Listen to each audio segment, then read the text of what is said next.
Now on display, the work of a Brazilian artist who is finally getting the notice she deserves. Faith Salie makes the introduction.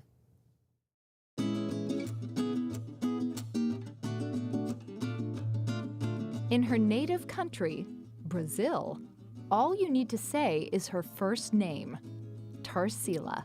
For Brazilians, her recognition is kind of off the charts. She is the Picasso of Brazil. But in the United States, artist Tarsila do Amaral is virtually unknown. James Rondeau is the director of the Art Institute of Chicago, recent home to an exhibit of Tarsila's work. The exhibit is now open at the Museum of Modern Art in New York. Why hasn't there been an exhibition devoted to her until now? It's a difficult question to answer in some ways, right? We're facing issues of geography. We're facing issues of gender. So I think this exhibition aims to be a corrective, both in terms of recognition for Tarsila's work, but also in terms of how we understand the story of modernism. Tarsila is considered the mother of modern art in Brazil. Born in 1886 in Sao Paulo on a coffee plantation, her family's wealth allowed her to travel and pursue higher education, which was unconventional for women at the time.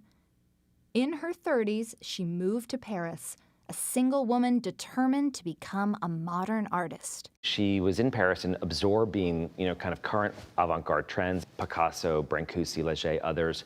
She experimented with Cubism, and she kind of said, I understand it, it's not for me. She called it her military service. Exactly, it was obligatory, right? And she was aware of a responsibility, an ambition, a desire to somehow represent Brazil, to be a fundamentally Brazilian artist. It meant painting her homeland's plants and animals with whimsical surrealism and vibrant color. Not just the colors of Brazil's landscape, but of its native people, too. The colors are absolutely beautiful. Vibrant, tropical. This is not a European palette, right? Yeah. This is a palette that's trying to speak about her native Brazil and a Brazilian sensibility. The leaves are hearts. Do you have a sense of an artist who's actually having fun? Her work inspired a Brazilian art movement called anthropophagia, or cannibalism. The term encouraged artists to digest other cultures in order to create new, unique art for Brazil. And they thought, okay, Brazil should be open to everything outside of Brazil. We should assimilate that and transform that into a very specific and unique national culture.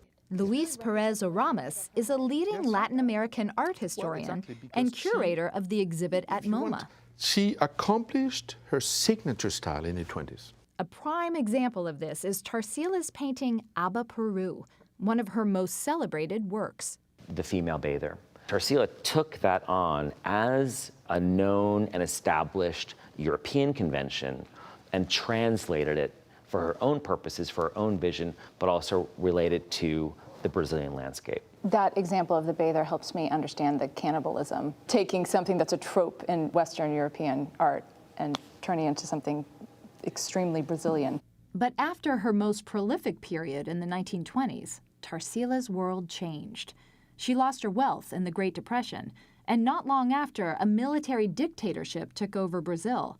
Her work became more somber and political.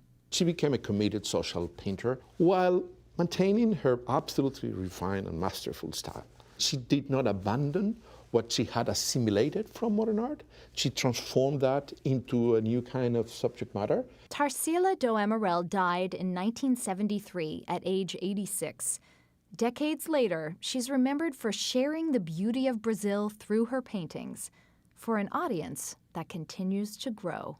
Tarsila died almost 50 years ago. She's still very, very present. Very present, but essentially invisible to North American audiences. Until now. Until now.